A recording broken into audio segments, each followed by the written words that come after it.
Hey guys, today we're going to talk about, we're going to start Unit 5 and we're going to start talking about the difference between a chemical change and a physical change. And I know you've heard this a lot, but I'm going to break it down showing the particle diagrams. So if you draw a particle diagram, first of all, we have three phases of matter. And a particle diagram is just when you do the series of circles and you show something like solid, liquid, and then we'll have the gas. Three phases of matter. When you're going between these three phases of matter, this is considered a physical change.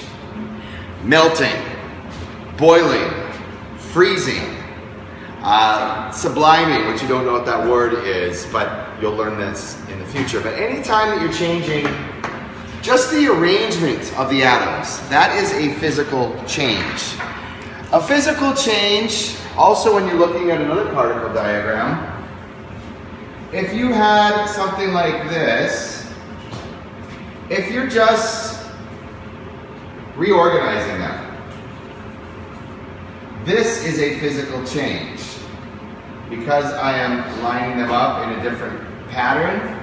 But I'm not actually moving or changing the partners of these particles. Because they're still together but just rearranged, that is a physical change. Again, physical change is when you're just rearranging the atoms. If I were to tear this, it's a physical change. I didn't change the identity of the atoms inside this paper, I just changed the arrangement of these atoms. Now I'm talking about a chemical change. Chemical change is slightly different.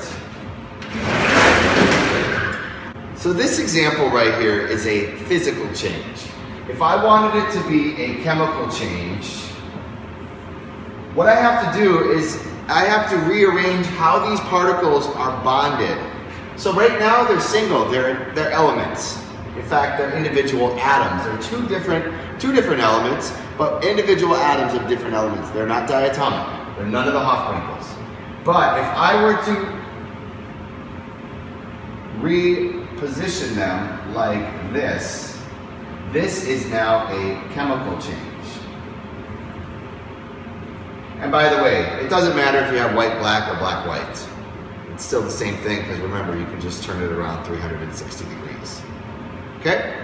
And if I wanted to do another chemical change, I could rearrange them further.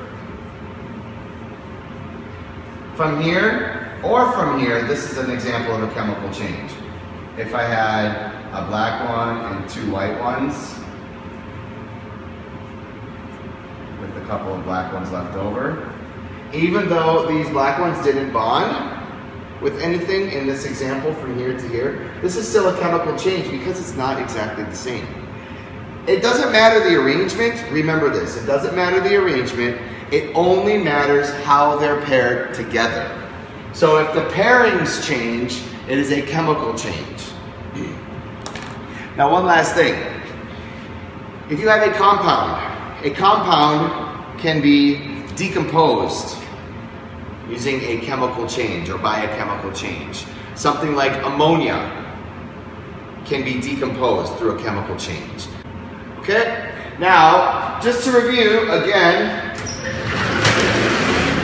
physical changes, when you're changing the arrangement, and a chemical change is when you're changing the pairings. Now, some words that mean chemical change. Anytime you have a reaction, that's a chemical change. Anytime that you have a phase change, like boiling, freezing, that is a physical change. Anytime that you hear the word corrosion, that is a chemical change. Anytime that you hear combustion, that is when something burns, that is a chemical change. When something rusts, that is a chemical change. If you light a match, because it's burning, that is a chemical change. Anytime something is decomposed, it is a chemical change. Synthesis, chemical change. Again, the only time there is a physical change is when the particles change arrangement. In other words, when they are rearranged. When they change partners, chemical change. Look right there. Okay?